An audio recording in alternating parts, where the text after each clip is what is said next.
Revolução Verde, gente, após a Segunda Guerra Mundial, nós tivemos um aumento absurdo na produção de alimentos no planeta. Detalhe, esse grande aumento na produção de alimentos por unidade de área plantada. Porque uma coisa é você, de repente, derrubar florestas e plantar mais, né? Ah, tranquilo. Se eu vou derrubando floresta, eu vou ter mais área para plantar e com isso eu vou conseguir produzir mais comida. Mas a grande beleza da Revolução Verde é que ela conseguiu aumentar pra caralhomente a produção de alimentos na mesma unidade de área plantada. Por unidade de área plantada. Ou seja, se em 1 hectare eu colhia uma quantidade X de milho, graças, moçada, à Revolução Verde, a gente às vezes quadruplica a produção de milho no mesmo hectare. Pois isso é fantástico, né? Porque antes, para eu produzir 4x milho, eu precisava de 4 hectares. Então eu tenho que derrubar uma floresta, uma região de mata nativa, para ter mais terra para plantar. Graças à Revolução Verde, a gente aumenta tanta produção de alimento por unidade de área plantada, que naquele hectare onde você colhia X, agora tu colhe 4x. Produz bem mais alimento. E Landim, o que é que explica o advento da Revolução Verde? O que é que permitiu esse aumento danado na produção de alimentos? Inclusive, né, depois da Segunda Guerra Mundial, gente, o mundo estava muito fodido, né? Depois, caramba, de 6 anos de guerra, por milhões de mortos, né, indústrias destruídas, né, plantações, a gente esperava que nos anos seguintes fosse morrer muita gente de fome. E claro que morreu, mas bem menos do que a gente esperava. A nossa sorte foi que depois da Segunda Guerra Mundial, houve vários avanços tecnológicos permitindo aumento na produção de alimentos. Eu diria que a gente tem lá 3 deles sendo os principais. Você tem, gente, lá o desenvolvimento de sementes híbridas. Essas sementes híbridas são desenvolvidas através de melhoramento genético, desenvolvidas através daquelas técnicas de seleção artificial. Para quem não lembra das aulas de evolução, você controla o cruzamento, quem cruza com quem. Então eu vou colhendo sempre as sementes com características desejadas e você só vai plantando as sementes com características desejadas. Colhe apenas as suas características desejadas, até que chega a hora que você padroniza todo um conjunto de sementes altamente produtivas, altamente resistentes, e aí vai. Cuidado, não é engenharia genética, não é geneticamente modificado, não é transgênico ainda, né? O geneticamente modificado, o transgênico, engenharia genética, já é da década de 70, nos anos 1970. Estou falando, moçada, lá dos anos 1950, né? 20 anos antes dos transgênicos, a gente já tinha conseguido melhorar muito a produtividade através de seleção artificial. Eu tenho 2 pés de milho que eles produzem pra caramba. Eu tenho 2 pés de milho que são muito resistentes à doença. Vou cruzar os 2 e vou analisar os filhotes. Os filhotes que produzem pouco e que são pouco resistentes, eu não planto mais. Os filhotes que produzem muito e que são muito resistentes, eu planto até padronizar seleção artificial, melhoramento genético. Motivo número 2, o desenvolvimento de pesticidas. Desenvolvimento de inseticidas. Por exemplo, né, eu sei que inseticidas, né, se você é contra eles, você vai chamar eles de agrotóxicos.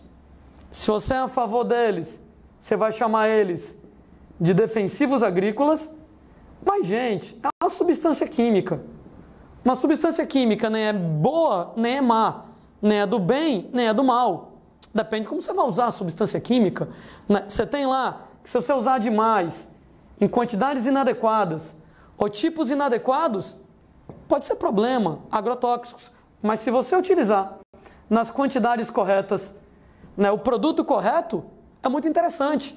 Né? Antes, eu plantava, vinha uma desgraça de um besouro e comia metade da minha plantação. eu só podia vender metade da plantação. Como a oferta era mais baixa, o preço era mais alto. Então eu produzia menos alimento, a comida era mais cara. Hoje em dia, com os agrotóxicos, com os defensivos agrícolas, inseticida. Chega o besouro na minha plantação, eu sapeco-lhe inseticida. Mato os besouros e ninguém vai comer a plantação. Então eu produzo mais e posso vender mais barato, né? Lei da oferta e da procura, se a oferta é maior, o preço desce. Então ajudou a aumentar a produção de alimento. E eu diria que a Revolução Verde se baseia num tripé: sementes híbridas, pesticidas, inseticidas, como é o caso, por exemplo, do DDT, que foi desenvolvido nessa época, né? Antes, plantações que eram dizimadas por insetos passam a não mais ser dizimadas, aumenta a produção de alimento. E o desenvolvimento de fertilizantes inorgânicos. A técnica é de antes da Segunda Guerra Mundial, ou seja, o método de Haber-Bosch para você produzir adubos à base de nitrogênio, antes utilizados para produzir explosivos, a gente adaptou para produzir adubos, para poder produzir NPK. E com isso, aumentou pra caramba a produção de alimento no planeta. Eu diria, moçada, que só não tem mais gente no mundo passando fome hoje, graças a essa combinação de eventos que começa depois da Segunda Guerra Mundial, né, o desenvolvimento dessas novas, naquela época, né, dessas novas tecnologias para produzir comida. Sendo que fertilizantes inorgânicos, eles são muito legais. Entretanto, tudo demais é veneno. Então a preocupação que a gente tem em relação aos fertilizantes inorgânicos é que a galera está se passando. E a galera simplesmente está usando muito mais adubos do que deveria usar. Galera, nesse caso, para poder garantir uma grande produtividade, naquele meu hectare de terra, eu quero produzir o máximo de milho possível. Então eu vou usar o máximo de adubo possível. E o resultado é que a galera está se passando, utilizando fertilizantes nitrogenados demais. E, gente, isso aqui tem uma série de impactos ambientais negativos. O excesso de fertilizantes nitrogenados está relacionado, por exemplo, lá a chuva ácida. Você pega o nitrato, ele reage com a água da chuva, formando ácido nítrico aqui na brincadeira, né? Acaba então formando ácidos. Muitas vezes o nitrato, ele não reage diretamente com a água, mas ele forma óxidos de nitrogênio. Eu coloquei NPK, nitrato pra caralho. Esse nitrato forma óxidos de nitrogênio que vão reagir com água, formando HNO3, ácido nítrico. Pronto, moçada, chuva ácida. Daí hoje em dia é cada vez mais comum a ocorrência de chuvas ácidas em regiões agrícolas, o que é estranho, né?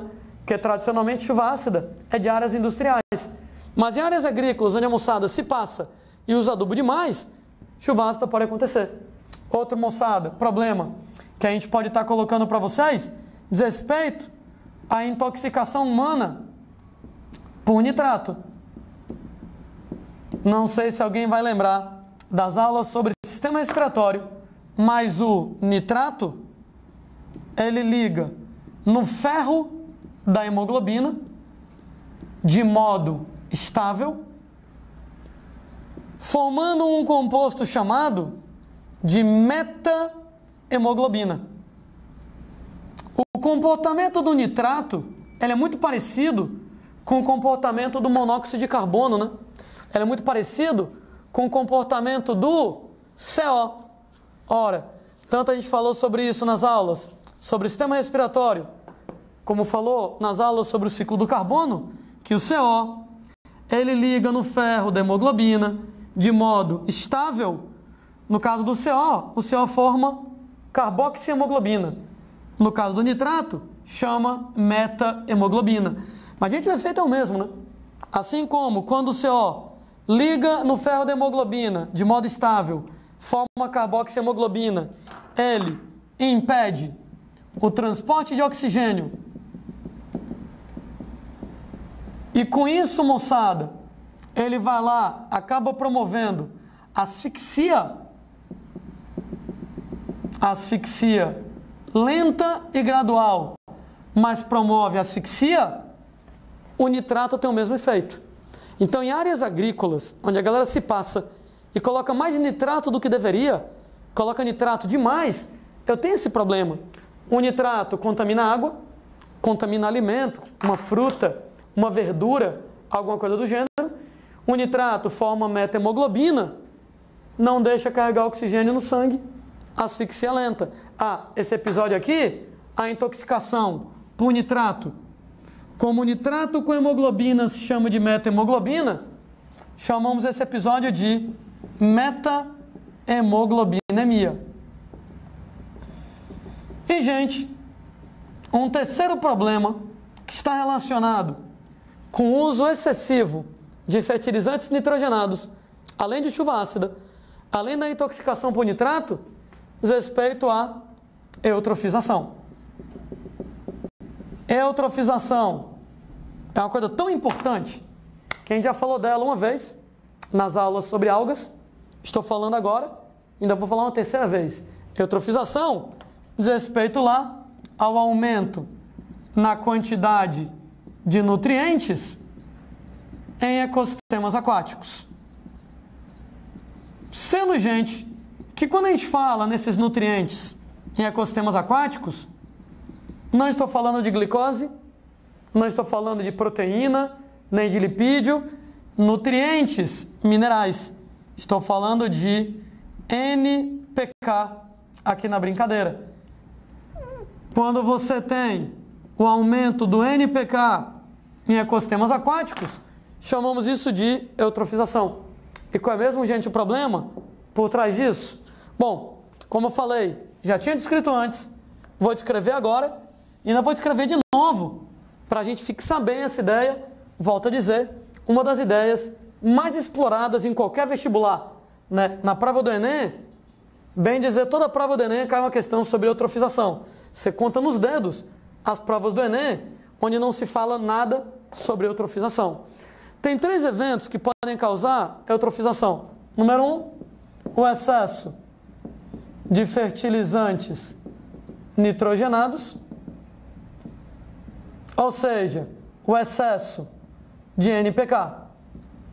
Número 2, o excesso de esgoto doméstico. Lembrem, por favor, gente, que esgoto doméstico, ele é matéria orgânica, né? Restos de plantas, restos de animais, fezes, urinas, restos de plantas, restos de animais, estou falando de comida, né?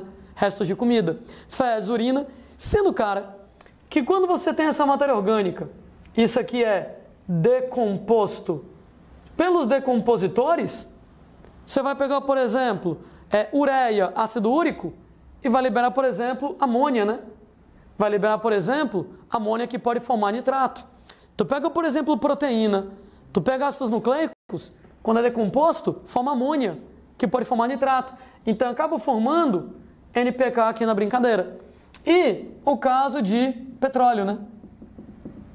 Eu sei que petróleo, ele é hidrocarboneto, né? Petróleo é basicamente carbono e hidrogênio. Entretanto, lembre que tem várias impurezas no petróleo. O petróleo não é completamente puro de só ter hidrocarbonetos, só ter carbono e hidrogênio. Ele tem impurezas à base de enxofre, à base de fósforo, à base de nitrogênio e petróleo orgânico, através de decomposição, ele também acaba formando NPK aqui na brincadeira. O resultado? Que 3 eventos levam à eutrofização. Fertilizantes nitrogenados, NPK, deixa eu deixar aqui mais bonito, já é o NPK, então isso aqui não precisa ser decomposto nem nada, isso aqui já é igual ao NPK. O esgoto doméstico, decomposto por bactérias decompositoras, forma NPK, e o petróleo, decomposto por bactérias decompositoras, libera NPK. E com tudo isso, aumenta o NPK, ou seja, aumenta os nutrientes no ecossistema aquático. Lembrando, moçada, que falta de nitrogênio é um fator limitante. Normalmente as algas não crescem mais, porque não tem muito nitrogênio. Só que agora que eu dei uma turbinada no ambiente em relação ao nitrogênio, as algas vão aproveitar. E o resultado aumenta a quantidade de algas. Temos até um nome para isso: floração das águas. Sendo que quando você tem um aumento da quantidade de algas, elas apresentam um ciclo de vida muito curto. Isso quer dizer que elas morrem logo. E o resultado, uma vez que as algas elas morrem, a gente vai ter os cadáveres de algas, né? Então você vai ter restos orgânicos a partir de algas mortas. Na verdade, esses restos orgânicos não apenas de algas mortas, né? Mas se você somar tudo, tem os restos orgânicos envolvendo as algas mortas, tem os restos orgânicos envolvendo o esgoto, tem os restos orgânicos envolvendo o petróleo. Então, tudo isso aí, gente, restos orgânicos, né? E esses restos orgânicos, eles serão decompostos. Então, eu já tinha decomposto esgoto doméstico, já tinha decomposto petróleo. Quando agora eu tenho mais NPK, aumenta as algas, floração das águas, as algas morrem, está lá o cadáver das algas, restos orgânicos, e com isso aumenta a atividade de decomposição. Com um detalhe importante, né? A maioria dos decompositores é aeróbico. Então, você vai ter um aumento dos decompositores aeróbicos, e quanto mais comida tiver para os decompositores, quanto mais restos orgânicos tiver, quanto mais glicose, proteína, lipídio, quanto mais matéria orgânica tiver para os decompositores trabalharem, mais eles se multiplicam. E quanto mais eles se multiplicam, como eles são aeróbicos, mais oxigênio eles consomem. Então, eu vou dizer que vai aumentar o consumo de oxigênio. Tem um nome fresco para isso. Eu vou dizer que vai aumentar o DBO, débito biológico de oxigênio, demanda bioquímica de oxigênio. Sendo, cara, que isso aqui é um nome fresco para dizer que aumentou o consumo de oxigênio. Se aumenta o consumo de oxigênio, automaticamente diminui o teor de oxigênio. No que diminui o teor de oxigênio, surgem o que nós chamamos de zonas mortas. Regiões onde o teor de oxigênio é tão pequeno que você vai ter a morte dos aeróbicos, peixes morrem e outras criaturas aeróbicas, e a gente vai ter um aumento de anaeróbicos, né? Porque os anaeróbicos não estão nem aí para a falta de oxigênio, eles acabam proliferando. Lembrando que anaeróbicos, quando proliferam, acabam liberando substâncias como metano, como H2S. H2S, cheiro de ovo podre, né? Cheiro de água podre, cheiro de esgoto. Metano, ele não tem cheiro, né? Metano, moçada, lá ele não tem cheiro, mas é muito sério, porque ele é um potente gás de efeito estufa, né? É um importante gás de efeito estufa. Quer dizer que a gente vai lá e ou fertilizante, ou esgoto, ou petróleo, tudo faz com que o NPK ele aumente. As algas proliferam, morrem, aumenta a quantidade de restos orgânicos no ambiente. O resultado, os decompositores fazem a festa, aumenta o consumo de oxigênio, o DBO, diminui o teor de oxigênio, surgem as zonas mortas, tchau aeróbicos, olá anaeróbicos. Pega, por exemplo, a região central dos Estados Unidos, é uma das regiões de maior produtividade agrícola do planeta. Para eles conseguirem ter essa produtividade agrícola absurdamente alta, a galera moçada vai trabalhar com quantidades maciças de fertilizantes. A região central dos Estados Unidos é drenada pela bacia do rio Mississippi, que vai dar no Golfo do México. Então, na região do Golfo do México, você tem uma quantidade absurdamente alta de adubo sendo despejado o tempo inteiro. Então, a galera joga o adubo lá na região central dos Estados Unidos, cai no rio, vai lá para o Golfo do México, e o resultado, em várias áreas no Golfo do México, eu tenho verdadeiros desertos aquáticos, zonas mortas. Né? O rio Mississippi despeja o adubo lá, os fertilizantes inorgânicos, e gera zonas mortas onde não tem peixe, não tem nada. Verdadeiros desertos aquáticos onde só tem micro-organismos anaeróbicos. Tudo isso devido lá ao excesso de adubo. De modo que adubo é bom, mas adubo é ruim. Adubo é bom? Claro, é importante para alimentar todo mundo, para que você tenha comida barata, acessível para as pessoas mais pobres. Tudo demais é veneno. Então é segurar um pouco a mão lá nos agricultores para evitar excesso de adubo, para evitar os problemas que a gente estava descrevendo aqui.